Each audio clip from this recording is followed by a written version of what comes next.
Bienvenidos a un nuevo video tutorial de química biológica. En esta oportunidad vamos a iniciar el tema 7 y con esto iniciamos la segunda mitad del cursado de esta asignatura y vamos a ver introducción al metabolismo.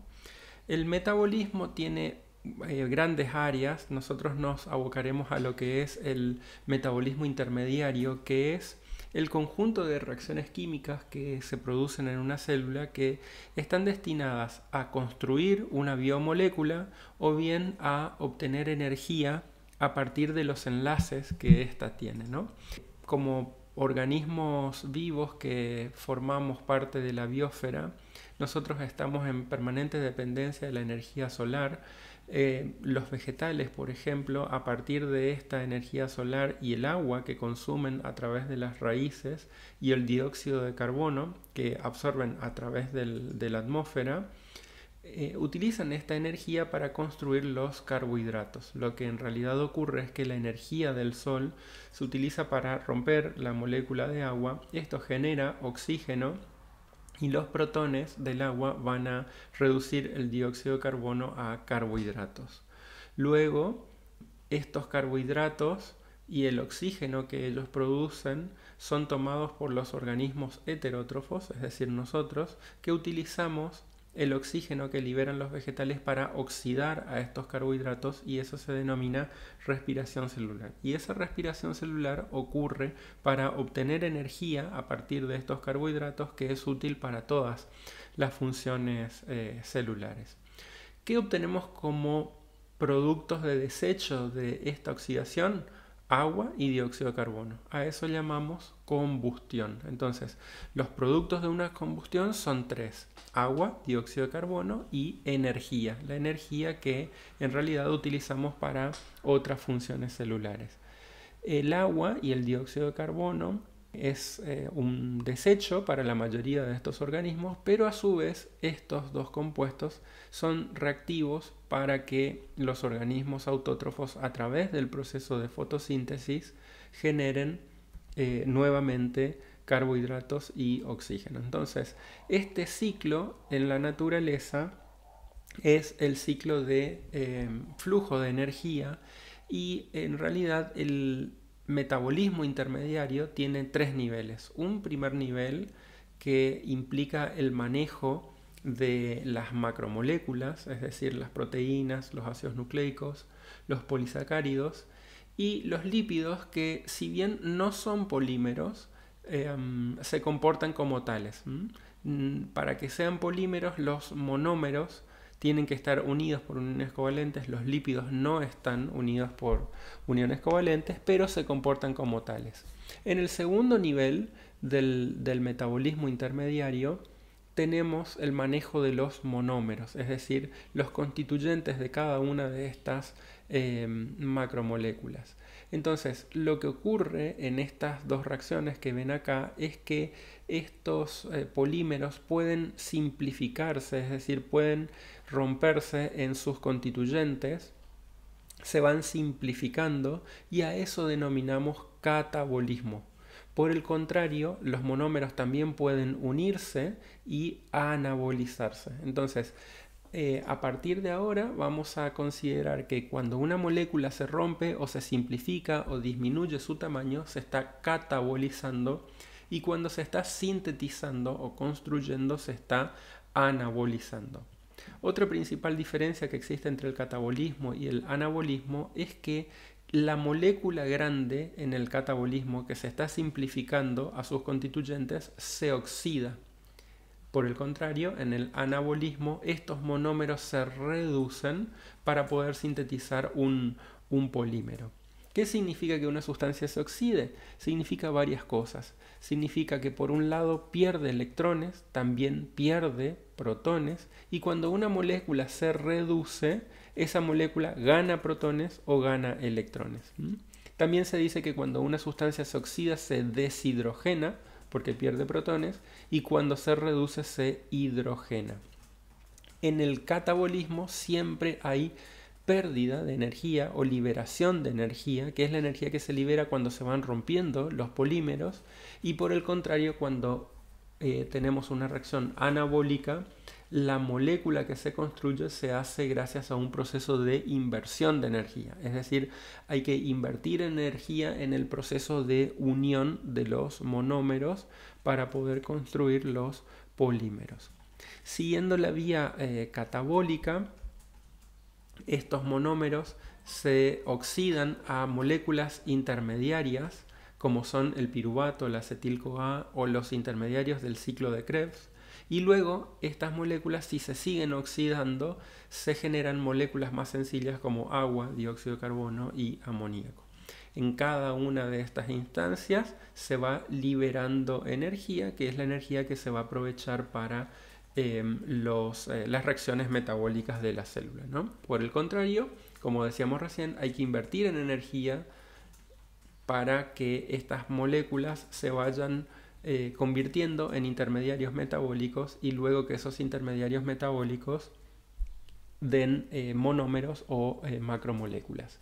Si tenemos un mapa de vías metabólicas un poco más amplio, pero manteniendo estos tres niveles del metabolismo intermediario, podemos ver que la etapa 1 implica la conversión de proteínas, ácidos nucleicos o polisacáridos en sus monómeros, aminoácidos, nucleótidos y monosacáridos respectivamente.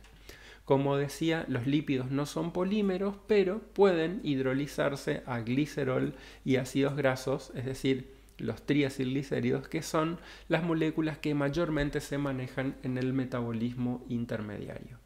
Luego los monosacáridos, por ejemplo, ocupan la ruta central de este mapa de vías metabólicas, y la glucosa, que por ejemplo es el monosacárido más frecuente, entra a un proceso que se denomina glucólisis y, como recordarán, la glucosa, que es un aldehído, se termina oxidando a un ácido como es el ácido pirúvico o piruvato.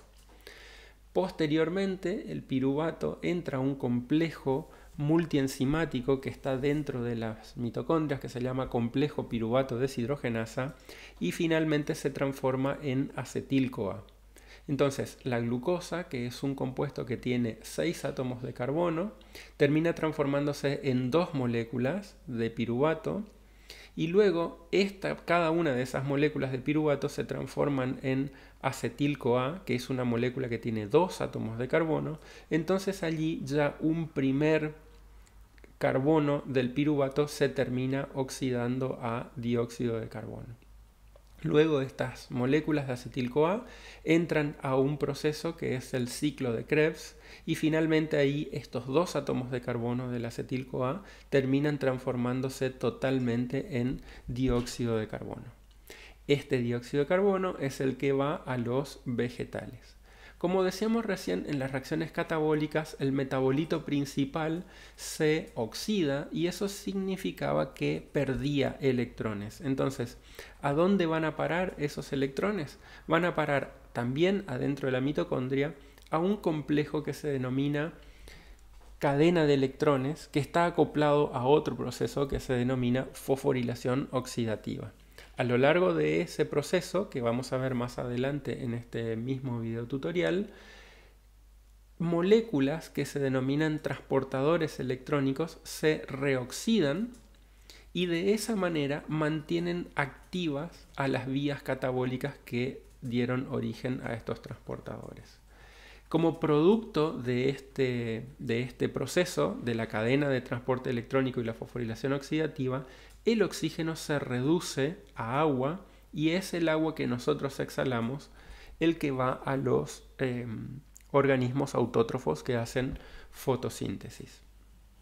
Fíjense que en todo este proceso el metabolito principal se oxida y otra molécula, como son los transportadores electrónicos, se reducen.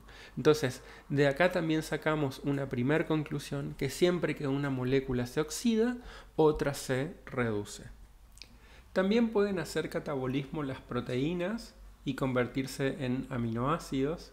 Luego estos aminoácidos, como son compuestos nitrogenados, pueden anabolizarse a nucleótidos. También los ácidos nucleicos pueden hidrolizar sus nucleótidos y todos ellos pueden convertirse en monosacáridos y seguir la vía central del metabolismo. De cualquier manera, Los lípidos también pueden hidrolizarse en glicerol y ácidos grasos. El glicerol vamos a ver que se transforma en un intermediario metabólico de la vía glucolítica y los ácidos grasos entran a un proceso catabólico que se denomina beta-oxidación, lo vamos a ver en el tema 10, o bien a partir de un compuesto que se llama acetil-CoA pueden anabolizarse a ácidos grasos. Todo esto va a depender de cuál sea la situación energética de la célula. Pero bueno, esta es una visión integrada del metabolismo. Yendo a la ruta central, que es el tema que vamos a abordar en la clase siguiente, vamos a ver que la glucólisis es un proceso de 10 reacciones en el que un aldehído, como dije anteriormente, como es la glucosa, se oxida a piruvato. Si este compuesto se oxida, en el caso de la glucólisis, el transportador electrónico que se reduce es el NAD. También estos transportadores electrónicos pueden ser generados a partir de lo que denominamos ciclo de Krebs. ¿Por qué? Porque en este ciclo la acetil-CoA, que proviene del piruvato, que a su vez viene del ciclo glucolítico, se descarboxila totalmente a dióxido de carbono. Entonces tanto este proceso, que se denomina complejo piruvato deshidrogenasa, es un complejo de oxidación. El ciclo del ácido cítrico también es un proceso de oxidación, y entonces todos los equivalentes electrónicos reducidos que se generan tanto en la glucólisis como en el complejo PDH como en el ciclo de Krebs terminan en la cadena de electrones. Este complejo PDH o complejo piruvato deshidrogenasa es un complejo que en definitiva termina descarboxilando el piruvato y sintetiza acetilcoenzima A, pero lo vamos a ver en detalle en otra microclase. Los lípidos, por su parte, como les decía antes, tienen al glicerol y al ácido graso. Los ácidos grasos se beta-oxidan en un proceso catabólico. El glicerol es convertido en gliceraldehído trifosfato, un intermediario de la vía glicolítica, y tanto la beta-oxidación como los otros procesos oxidativos, como el ciclo Krebs o la PDH, generan electrones, y esos electrones van a reducir a transportadores electrónicos. Estos transportadores electrónicos reducidos, particularmente el NAD-fosfato, es utilizado para anabolizar la acetil-CoA hacia ácidos grasos. Esto vamos a ver con mayor detalle en otra videoclase, pero aquí vemos que, por ejemplo, la beta-oxidación y la lipogénesis, que es el proceso anabólico de construcción de ácidos grasos, se regulan por compartimentalización, es decir, el anabolismo de los ácidos grasos ocurre en el citoplasma, mientras que la beta-oxidación ocurre en el interior de la matriz mitocondrial. Entonces, de esa manera se evitan ciclos inútiles en donde el ATP generado, por ejemplo, por la beta-oxidación de los ácidos grasos puede ser inmediatamente utilizado para anabolizar ácidos grasos si es que estas dos reacciones ocurren en el mismo compartimiento. Como no es así, el ATP que se obtiene, por ejemplo, de la beta-oxidación puede preservarse en el interior de las mitocondrias. Bueno, y como ya les decía, las proteínas también siguen este proceso tanto de catabolismo como de anabolismo. Y voy a destacar que, como bien saben, las proteínas están constituidas por aminoácidos. Los ácidos carboxílicos son compuestos que tienen carbono, hidrógeno y oxígeno, pero que cuando se les une un grupo amino se transforman en aminoácidos. Entonces, cuando nosotros logramos eliminar el grupo amino de un aminoácido, nos queda en definitiva un esqueleto carbonado de carbono, hidrógeno y oxígeno que forman parte de los ácidos. Entonces, es necesario que para poder catabolizar un aminoácido, primero la célula se deshaga del grupo amino.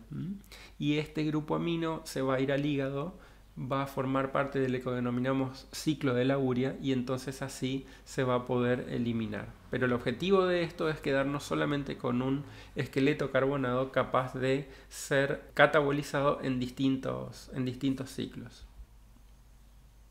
También tenemos los ciclos anabólicos, como por ejemplo la gluconeogénesis, que es un ciclo que toma piruvato o glicerol o algunos aminoácidos para poder sintetizar glucosa. Uno puede preguntarse por qué la célula tiene un mecanismo de síntesis de glucosa si nosotros estamos permanentemente ingiriendo glucosa a través de las sustancias nutritivas que comemos. Bueno, en realidad este es un mecanismo adaptativo que nos prepara para el ayuno intermedio o el ayuno prolongado, y entonces cuando no estamos ingiriendo sustancias nutritivas, la célula es capaz de sintetizar glucosa y destinarla a aquellos órganos que son estrictamente dependientes de glucosa, como por ejemplo la médula renal, el cerebro, los glóbulos rojos, etc. Entonces, esos órganos, como dependen estrictamente de glucosa, la célula tiene que asegurarse que tenga glucosa en todo momento. Entonces, para esto existen los ciclos anabólicos sintetizadores de glucosa. Y el ciclo anabólico por excelencia es la fotosíntesis, que construye los polisacáridos a partir de dióxido de carbono, agua y por supuesto energía que proviene de la luz del sol.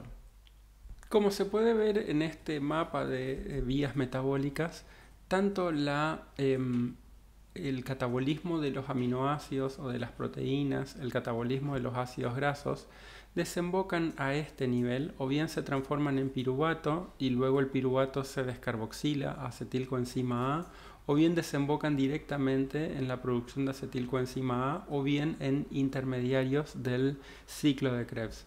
La cuestión es que todas las vías metabólicas desembocan a este nivel, y entonces vamos ahora a centrarnos en este ciclo, que es el ciclo de los ácidos tricarboxílicos o ciclo de Krebs. El ciclo de Krebs inicia con la unión de la acetilcoenzima A, que es un compuesto de 2 carbonos, al oxalacetato, que es un cetoácido dicarboxílico. Tiene un grupo ceto en el carbono 2. Entonces se forma un compuesto de 6 átomos de carbono, que es el ácido tricarboxílico citrato. En la segunda reacción del ciclo, este oxidrilo con un protón de este carbono se forma agua, la molécula se deshidrata, se forma el doble enlace correspondiente, y en la siguiente reacción se vuelve a hidratar ese doble enlace, pero el oxidrilo de esta molécula de agua entra en este carbono, y entonces si comparan la estructura del isocitrato con la del citrato, son muy similares, nada más que el oxidrilo está cambiado de posición a este carbono. ¿Por qué hizo eso la célula? Porque en la siguiente reacción esta molécula, el isocitrato, se va a oxidar, particularmente se va a descarboxilar, es decir, este carbono se oxida a dióxido de carbono y el isocitrato se convierte en alfa-cetoglutarato con la consiguiente reducción de un NAD. Fíjense que lo que ocurre, esta es la estructura del NAD, lo habrán estudiado cuando vimos coenzimas. El NAD oxidado tiene una carga positiva, al reducirse acepta protones, acepta electrones, como habíamos visto antes, y se convierte en este compuesto. En definitiva, un protón se une a esta posición y se forma este compuesto, ¿no? Que es el NAD reducido. Esto va a ocurrir cada vez que una vía catabólica genere NAD reducido. Esto ocurre en esta reacción. En la siguiente reacción, el alfa-cetoglutarato se convierte en un compuesto de alta energía que se denomina succinil-CoA. Eso se hace gracias a la energía que se desprende en la oxidación. Hay también otra oxidación que es una descarboxilación oxidativa. El NAD es el compuesto que se reduce. Entonces se genera este compuesto que cuando se rompe en la reacción siguiente de succinil-CoA a succinato, se ensambla una molécula de ATP. Entonces, cada vez que vean este enlace, es un enlace de alta energía, y cuando se rompe este enlace, generalmente se forma una molécula de ATP. El ácido succínico o el succinato es un ácido dicarboxílico de 4 átomos de carbono que en la siguiente reacción del ciclo se oxida. Si alguien se oxida, alguien se reduce, y ese alguien en este caso es el FAD. Entonces el succinato se transforma en fumarato, aquí hay un doble enlace. En la siguiente reacción este doble enlace se hidrata y entonces se adiciona al fumarato un oxidrilo y un protón. El oxidrilo entra en este carbono y el protón entra en este otro carbono, ¿sí? Este compuesto también es un ácido dicarboxílico hidroxilado que se llama malato. En la siguiente reacción y última reacción del ciclo, el malato, que tiene un oxidrilo secundario, se oxida a una acetona. Entonces se forma el alfa-cetoácido que habíamos visto, oxalacetato, con la consiguiente reducción de una molécula de NAD.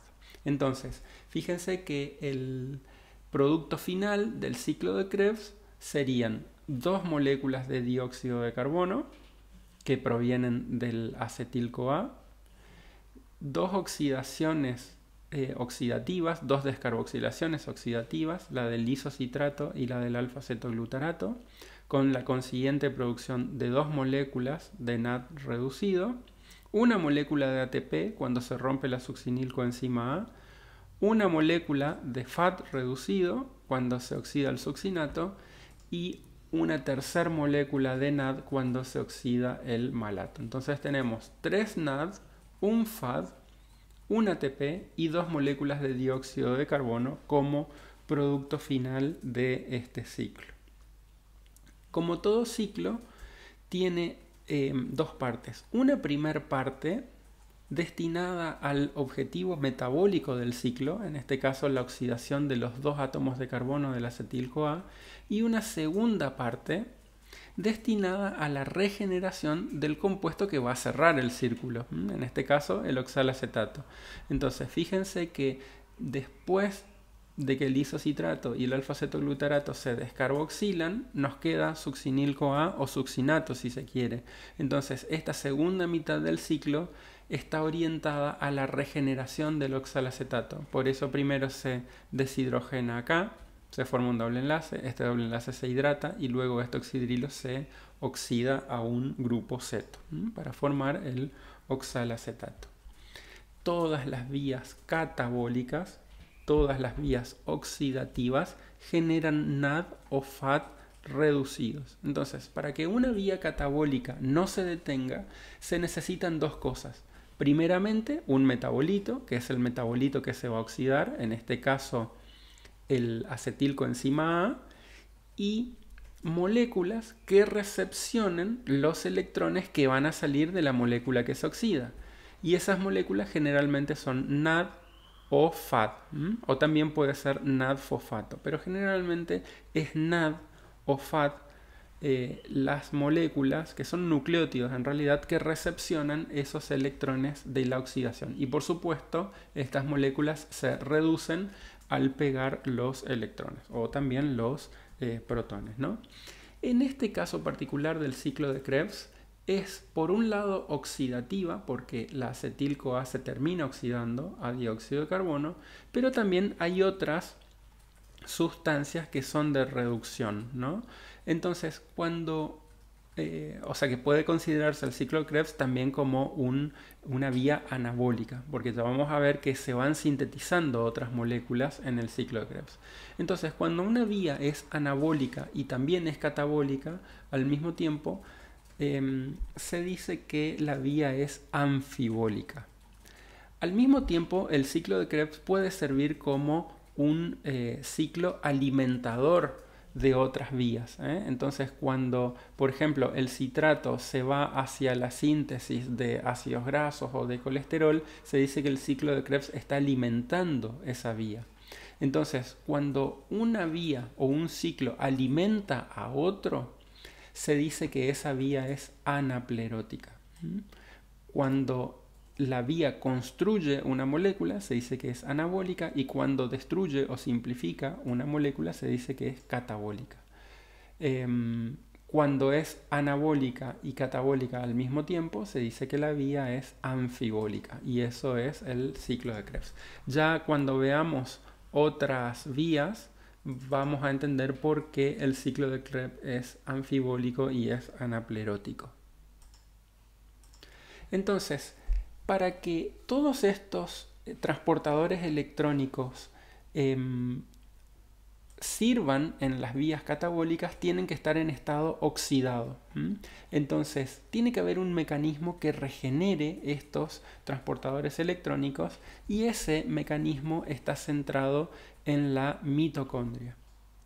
Esta organela tiene una envoltura externa que es lisa y tiene una envoltura interna que tiene pliegues que se meten en lo que es el interior de la organela, que sería la matriz, y que se denominan crestas mitocondriales. Si uno hace un corte transversal y mira al microscopio electrónico usando un microscopio electrónico de transmisión, puede ver que la membrana externa, como les decía, es lisa y la membrana interna se invagina hacia el interior. En el espacio que existe entre la membrana externa y la membrana interna tenemos un espacio intermembrana que es muy importante para la funcionalidad de la proteína que vamos a ver enseguida.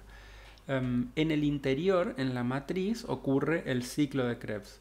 Pero si hacemos zoom en este pedacito de la membrana interna, vemos que la membrana tiene proteínas integrales que se denominan complejos, y la mayoría de ellos sirven como bombas de protones. Entonces, todos los transportadores electrónicos reducidos que vienen desde el citoplasma, los que vienen de la glucólisis, por ejemplo, y los que se generan en el propio ciclo de Krebs, en la matriz mitocondrial, o el FAT, por ejemplo, que se genera con la oxidación del succinato a fumarato, se descargan en esta cadena de electrones. ¿Qué significa esto?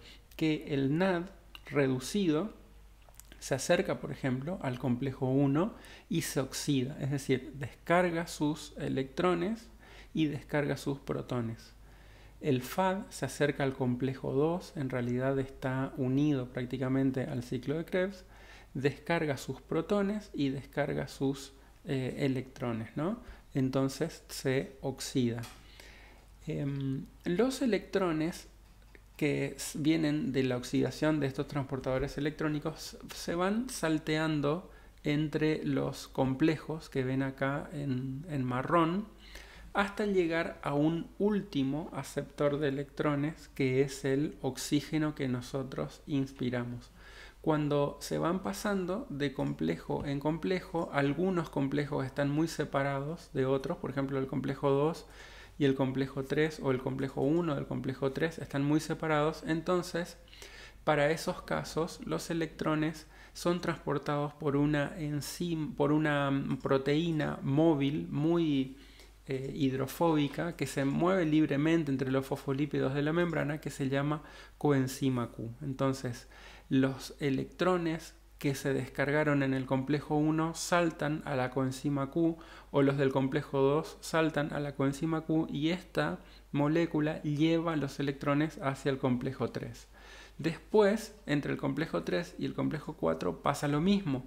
Entonces, una molécula que se llama citocromo C lleva los electrones de este complejo hasta el complejo 4 y finalmente hasta el oxígeno. Cuando el oxígeno recibe los electrones, se reduce a agua. Toma 2 protones de la matriz y se reduce a agua. Esta corriente eléctrica que se genera entre los complejos, porque en definitiva los electrones, cuando van saltando de un punto a otro, generan una corriente eléctrica, es utilizada para bombear los complejos, o sea, para que los complejos funcionen como bomba que bombean protones desde el interior de la matriz hacia el espacio intermembrana. Transcurrido un tiempo de funcionamiento de la cadena de electrones, el espacio intermembrana será mucho más ácido que la matriz. ¿Por qué? Porque hay una acumulación de protones fruto del bombeo de estos complejos. Bombean todos los complejos menos el complejo 2, o sea, bombea el complejo 1, el 3 y el 4. Estos protones tienden espontáneamente a reingresar a la matriz, dado que hay una diferencia de concentración, es decir, hay un gradiente de protones. Y cuando lo hacen por el complejo 5. El complejo 5 es un complejo que tiene un canal de entrada para protones y un canal de salida. Cuando estos protones van reingresando a la matriz, el complejo 5 sufre un bombardeo protónico y eso hace que un ADP se acerque a un fosfato y se genere ATP. Entonces, en definitiva, ¿qué ocurrió a lo largo de este ciclo? Se generó una corriente eléctrica generada por esta cadena de electrones. Fíjense que la cadena tiene muchos eslabones. Y entonces esa corriente eléctrica bombeó protones hacia el espacio intermembrana, generó una diferencia de gradientes y luego esos protones, cuando reingresaron a la matriz, generaron la energía suficiente como para ensamblar una molécula de ATP. ¿Qué tienen que tener en el interior estos complejos para poder recibir a los electrones y al mismo tiempo cederlos? Tienen centros con metales, como por ejemplo es el hierro o es el cobre. Entonces estos dos metales que oscilan entre los estados ferrosos y férricos están en el estado férrico con una carga 3+, pero cuando reciben electrones, un electrón en particular, se transforman en un ion ferroso y de esa manera se reducen. Cuando vuelven a ceder los electrones, porque los electrones abandonan este complejo, por ejemplo, se vuelven a oxidar. Y entonces esta particularidad que tiene el hierro y el cobre para oscilar entre los estados ferroso y férrico o cuproso y cúprico, le dan versatilidad a estos complejos como para ceder electrones y aceptar electrones. Va a haber una actividad en el aula virtual con respecto a los componentes de estos complejos, como para que puedan entender cómo se forma la cadena de electrones. Si vamos al complejo 5 o complejo ATP sintetasa y analizamos un poquito la estructura, vemos que tiene dos subunidades. Una subunidad que se denomina F0, que tiene una forma de cilindro con un canal de entrada para los protones y un canal de salida. Y luego tiene una subunidad que se denomina F1, que tiene varias cadenas polipeptídicas, alfa o beta, que son estructuras que se tensionan y se relajan y en este movimiento producen el ensamble de una molécula de ADP con un fosfato para finalmente sintetizar ATP. Si uno ubica a este complejo en la membrana mitocondrial interna, tiene esto, que la subunidad F1 está apuntando a la matriz, que es por donde salen los protones, y la subunidad F0 está apuntando hacia el espacio intermembrana. O sea, en esta imagen sería esto, el espacio intermembrana, y esto sería la matriz. Entonces los protones van reingresando desde el espacio intermembrana hacia la matriz y eso produce la fosforilación de ATP. Vamos a ver un video que muestra lo mismo. Fíjense que los protones ingresan por este canal de entrada, van impactando sobre las subunidades internas de la subunidad F0 y van haciendo una rotación en la subunidad, ¿no? Y los protones van saliendo por el canal de salida. Esta rotación produce un cambio en la subunidad F1 y, como les decía, las subunidades internas de la subunidad F1 se van tensionando y por un lado se pega una molécula de ADP y por otro lado se pega otro fosfato y se ensambla una molécula de ATP.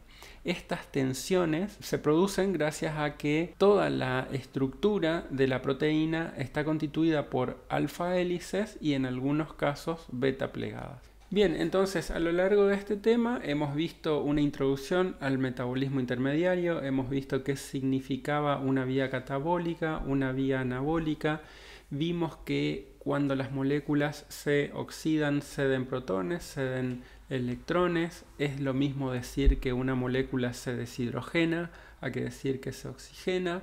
También hemos visto una perspectiva general de lo que es el ciclo de Krebs, la cadena de electrones y finalizamos ahora con la fosforilación oxidativa. En el próximo tema vamos a ver ya específicamente el metabolismo de los hidratos de carbono. Será hasta un próximo video tutorial de química biológica.